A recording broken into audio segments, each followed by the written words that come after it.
Hey everybody, welcome to the show. Today we have as our guest a phenomenal improviser for over 20 years, Quintin Hicks.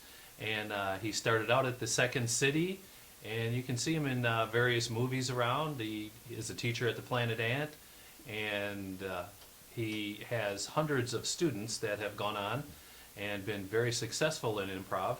So without much further ado, we have Quintin Hicks. Hey, thanks, Pat. Hey Quintin, how you doing? I'm doing pretty good. Thank you for having me. Yeah, I heard you had a scary ride on the way over here. Yeah. Semi-trailer started to veer left while we were next to it, and had to take some defensive measures, make sure we're okay. The rumble strip was blaring, but we're here. We're here. Well, I'm glad you made it, and you brought your son Gary along with you. I did. And you're coming up to wedding anniversary to Dana on September 19th? 17th, September 17th. 17th, okay. Good test. Good test, yeah. That was a test of the emergency memorization system, and I failed. That's right. Yeah, coming up on 10 years, and we've been together 17, and we've known each other even longer than that. So. Okay. Yeah. How long have you known your wife? Well, her mom and aunt used to run a collectible store that my mom shopped at, so I would go in with her as a kid, and there would be Dana. So we started dating, 99, and we were married in 2005, so life is good.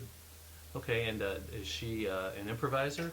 She is not. She's a dancer. She went through a school dancing, ballet, and tap and modern, and she taught dance for a long while, and it's still a fun hobby for her to show Gary some dance moves, like the nay-nay. I don't know what that is, but they've been working on that one. I heard you have been in a few movies lately. Division 19, Fat Mike. Yeah. That Division 19, that was 2 summers ago, and my actual role on the contract and the vouchers and everything was prison guard number 1. And I knew someone that was in production, and I'm like, hey man, can you work on like get me a name like Fat Mike or something like that, being funny. Next thing I know, I checked IMDb and my name was Fat Mike, so I'll take it. But I don't know too much about that. I know every time I look it up, it's pushed back a little bit, but it looks like it might be for release at the end of this year, maybe. Okay. So look forward to that if it happens. And then there's the King. Yeah, The King is out on DVD now, and that's I played a dad in that, which was a first for me. That's when the reality hits you that hey, I'm in a different age bracket now. So I played the dad of an 18-year-old getting his first car. So and that took place in circa 1999. So we had to dress accordingly and all that good stuff, and I'm at the very beginning and the very end, and that's a lot of fun. I Okay. enjoyed that. Well, I'm in the grandfather category, so you've got a ways to go there. But yeah, I know the feeling. Yeah. And then Flipped. What was that about? Yeah, Flipped was a project I worked on when the film incentives first came to town. I think so. That was maybe the summer of '09 or '10, and I just played a tree worker in that. So I got to work with the young female lead for that, and that's fun. That was at a time when Garrett was like 3 or 4. So when he saw that on film, he was, like, why are you so mean to that girl? So, he's at an age now where he gets it that, I was just playing a role, but for a long while, he thought I was just being mean to these little kids in these films and stuff. So that was fun. It's fun to experience. Yeah, I haven't seen it, so I'll have to look it up. Yeah.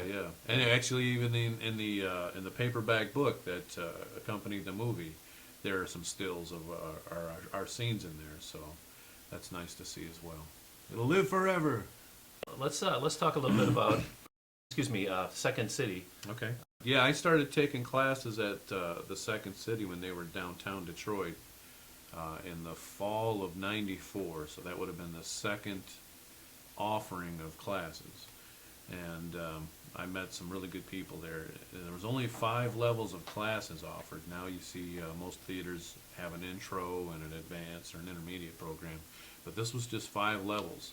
So our first level 1 had 20 people, and there were 2 level 1s. And by the time we merged to become a level 2, so out of the 40, there were just 20 remaining.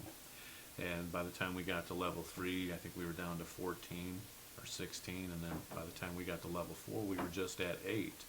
So it's definitely one of those experiences that, you know, through that course of those 8-week sections or 9-week sections, you become lasting friends with a few of those people. That you begin to see who's starting to appreciate it for what it is, maybe even a career choice, or maybe just you know, an excellent hobby. But you know, you start to shake off those dead leaves a little and see what's left, and next thing you know, you're still talking to those people 23 years later. And so I went through 1 through 4. Level 5 wasn't offered to us at the time because we only had 8 students, which is pretty rare now. I think they would gobble that up in a heartbeat. And during that course of time, I auditioned for the first touring company there in Michigan, and did not get it. I came close, you know, hearing that years from later. But we formed our own troupe after classes weren't offered to us anymore, and that was Strippers with the Night Off. And we played weekly in Royal Oak at the Java Coffee House on Wednesday nights at 10:30. And you know, that was just us going in on a whim, saying, "Hey, can we play in the corner of this coffee house?" You know, and we'll pass around a cup, I think. And we did pretty well. It was a lot of college kids that you know, gave us suggestions to try and see us fail. So we grew up as improvisers pretty quick. And you know, ultimately, I think our failure was we printed T-shirts with our name and a logo, and anytime you do that, your troupe is doomed to fail. You went corporate. Yeah. But anyway, I still have the shirt. It's a great logo made by Dave Davies, and let's see, it was myself, Dave Davies, and Hobie Eklund, and Dan Carr, and Mia Katz, who was a voiceover talent here in the Detroit area, who passed from a asthma attack, hell of a thing, just before the holidays. But she was hilarious, and I'll still think of her to this day. It's been over 20 years.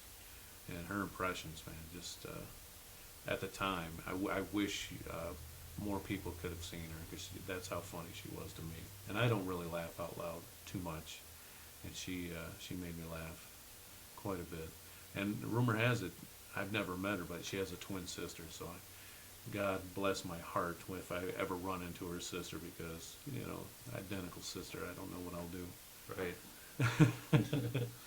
What do you like about improv, you personally? It's a great release. You know, you're able to, if you're having a bad week, it doesn't matter when you're improvising. You're not even thinking about yourself. You're thinking about whatever's in the moment, whatever's being spoken to you, whatever gifts are being given to you. And, you know, it's a great chance to play. You know, if you ever wanted to be an astronaut, but you know you're not going to be, guess what? You can be an astronaut tonight.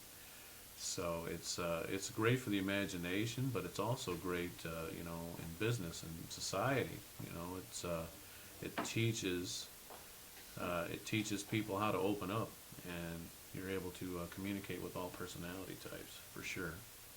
So even when I was 18, 19, first taking classes at Second City, I'm still using those improv games that were taught to me in everyday life, even in fatherhood, you know, and everything. I enjoy it, and that's something that's still instilled with me now that I'm a teacher as well. In schools, they teach a lot of theater acting. Would you like to see more improv taught and kind of integrated into the teaching system for theater? Yeah, I don't think it would hurt. I don't think it would be. I don't think it would be a hindrance on any student to play some improv games. So yeah, because that's what was taught to us at Second City, was the Spolin games, her book, and I still use those to this day. And you know, I know actors that are here in the state now that don't have an improv background, and seeing them come out of auditions when you're asked to improvise, and they're just frazzled. And these are guys that I, respect and, admire, and to see them so frazzled by just being asked to make something up, if that can be something taught at a younger age or even in college, I think it would be beneficial to most actors who are looking to pursue this as a lifetime goal, for sure. Okay, great answer. Don't you agree? I Yeah. totally agree with you. Yeah, and yeah. That's why I asked. I was thinking you would come up with that.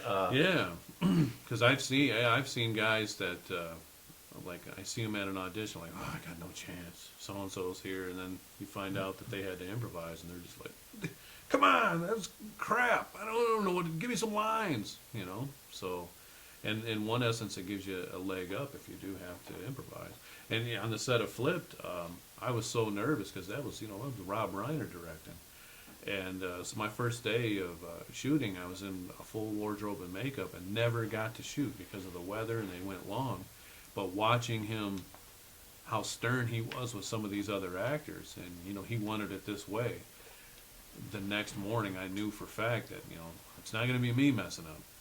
And so I had a plan, do this with my right hand, my left hand, I'll go up and point, take my glove off. I had it all in my head, So first thing in the morning, he comes over, he goes, yeah, try this instead. You're a Second City guy, you'll figure it out. And I was nervous, I was scared. But that improv training, it does help you because you're still thinking while you're talking.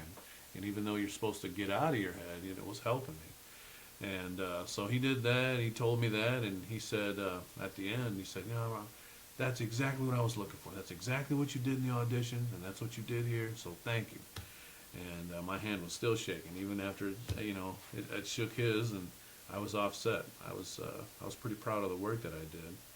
And even for him to, give me something like that in my lap at the last minute, oh my God, that's Rob Reiner telling me, so I was pretty happy with the finished product of that. What are your aspirations for yourself? Yeah, good question. I'm pretty content right now. I'm teaching a few improv classes on the side, but ultimately right now, acting's probably part-time for me, more so than it was in years past. If something pops up, that would be nice, but with the way the film incentives have kind of came and went, now I find myself just trying to, take care of the family as best as I can on my end, and be there for my son. I used to travel quite a bit with the auto show, and it's just not in the cards right now to be on the road that much. So while I'm here, I look forward to teaching improv because at least I'm still getting my feet wet, But for the time, I just I work part-time, and if an audition or a voiceover opens up, I'm usually able to do it, which is great for me. Still be part of the family, but still try to pursue the dream. Right. But more or less on a part-time basis right now. You're known for your characters and your voices, Yeah. and not to put you on the spot. Sure. Like really bad, but put you on the spot. Oh, Kwame Kilpatrick, because you were on the Dick Burton show. Yeah, I think Dick's last year on the air, I came in and did a couple of calls as Kwame when he first was incarcerated. And we did some lampooning of that with Shawshank Redemption. So I played both ends. I played the Morgan Freeman character and Kwame character. And, those characters, much easier to do on radio, on the phone, of course. Mm-hmm. But, I grew up in an area where it was very culturally diverse. So whenever I decide to take on a character, I try to make sure it's not going to offend anyone culturally first. And, being half Mexican myself, there's a lot more I can get away with, I think, than other improvisers. So, yeah, that was the deal. And with radio and with that persona, it was more just an exaggerated version of Kwame. So it sounded nothing like him. I don't think so, but it was just like, hey, Dick, this is Kwame Kilpatrick. Just he's excited about life, even though he's facing 20 years. And then the Morgan Freeman side of that was, we played into the music of Shawshank about, and on his first night at Shawshank, Kwame never made a sound. So That sounds really good. I love that. Yeah. My son loves Morgan Freeman. Yeah, as do I. That would probably be. he would probably be on my bucket list of actors I would love to work with and meet before it's all said and done. Well, it could happen. Could Yeah, happen. yeah, hopefully. I've actually been, I've recorded a few voiceover auditions where I've had to change it slightly because you can't do a dead-on Morgan Freeman or else, the company would be in trouble. But they're saying, a Morgan Freeman type, and then I have to change it and alter it a little so it doesn't quite sound like him, but it's still someone in that age demographic, if you will. So, but yeah, growing up as an only child, I think I would find myself more as an observer. So I would watch people, and anybody that was intriguing or interesting to me, like especially in elementary or middle school, like our crossing guards, our custodians, our cafeteria workers, neighbors, family. You try to do variations of them, coworkers and stuff. So that's where most of that stuff stems from. Who are some of your favorite improvisers to work with? To work with, well, for my own benefit, I went through at a time, both in the touring company and when I first was offered main stage in Second City Novi, with Tim Robinson, who's now a staff writer for SNL, and Brett Gunnell, and Jamie Moyer. And Brett and Jamie are both on the West Coast now, doing really well. And Tara Nida was in my cast as well. I think the five of us really had something pretty impressive. We were pretty tight-knit. And then that first group, when I first came in, they had some veterans, just to try to make life easier for us. So we had Margaret Edwartowski, who's still local in the area, and Sean Hanlon. And they taught us so much.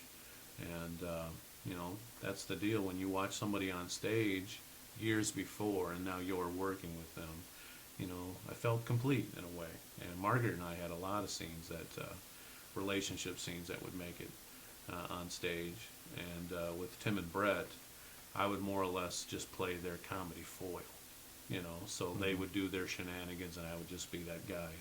Like, for an example, like the one in the Three Stooges shorts, or the Laurel and Hardy shorts, the one that would end up wiping pie from his face, like, Stooges! That guy. But it felt right. It felt right for those two. And, man, some great memories.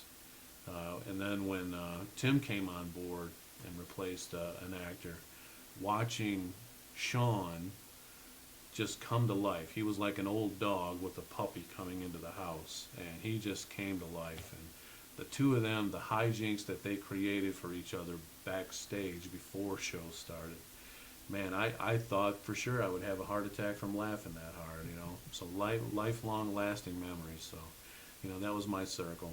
That was my circle of guys. And then on the piano, John Edwartowski and Mark Levinson. And, just to be able to, for those guys to make me comfortable, because I don't fancy myself a singer at all, but you do have to do it at Second City.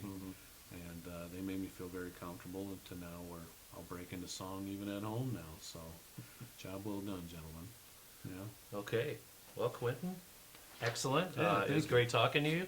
Yeah. And you can take classes with Quintin at the Planet Ant, and he'll be all over the place. If you want to hire him for a movie, he's a SAG-AFTRA actor. Got to do a little blurb here, get a little payment for you, even though it's not SAG-AFTRA.